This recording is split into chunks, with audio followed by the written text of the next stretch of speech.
Il restait 2 semaines avant Noël et la maison de Monsieur Emmanuel était pleine de bruit. Les enfants couraient de tous côtés, excités à l'idée de leur voyage au village, sans se douter du mal qui les attendait. Chaque année, ils s'y rendaient pour passer les fêtes et c'était le seul moment où ils retrouvaient leur famille. Les enfants aimaient le village pour son air pur, ses grands arbres, et leurs cousins avec qui jouer. Mais cette année serait différente, tragiquement différente. Pendant ce temps, l'épouse de Monsieur Emmanuel, Clara, préparait les bagages et cuisinait des encas pour la route. Elle prévoyait toujours tout des jours à l'avance pour ne rien oublier. Mais une chose la préoccupait, son mari refusait toujours de prier. « Emmanuel, s'il te plaît, prenons juste 2 minutes pour prier, dit-elle en rangeant des vêtements. « Clara, arrête de m'embêter, Dieu sait déjà qu'on voyage, pas besoin de lui rappeler, répondit-il en riant. Le cœur lourd, Clara secoua la tête. Les enfants n'étaient pas mieux, les aînés copiaient leur père et refusaient de prier. Mais malgré leurs grimaces, Clara s'agenouillait chaque jour, demandant à Dieu de protéger sa famille. Un soir, alors qu'il rentrait du travail, Monsieur Emmanuel aperçut une vieille femme au bord de la route. Elle agitait la main pour demander de l'aide.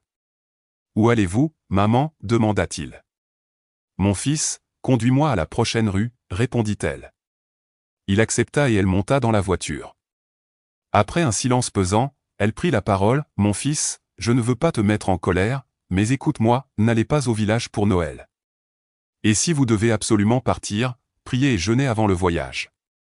Il y a un danger sur la route. » Emmanuel éclata de rire. « Maman, ce n'est pas la première fois que je voyage pour Noël. Rien ne nous arrivera. » La vieille femme le fixa sérieusement. « J'ai dit ce que j'avais à dire. Le reste dépend de toi. » En descendant de la voiture, elle répéta une dernière fois, « Priez et jeûnez, sinon le malheur vous attend. » Mais Emmanuel balaya ces paroles comme de simples superstitions. À 2 jours de Noël, tout était prêt. Malgré la panne soudaine de leur voiture, Emmanuel insista pour voyager en bus.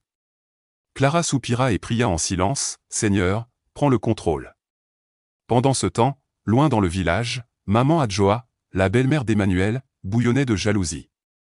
Chaque année, son beau-fils arrivait avec sa femme et ses enfants bien nourris, dans une voiture brillante, attirant tous les regards.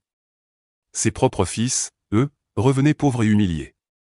Elle appela sa complice, maman effua, « Cette année, Emmanuel et sa famille ne viendront pas nous ridiculiser. » Elles se rendirent dans la forêt sombre, chez les sorcières du village.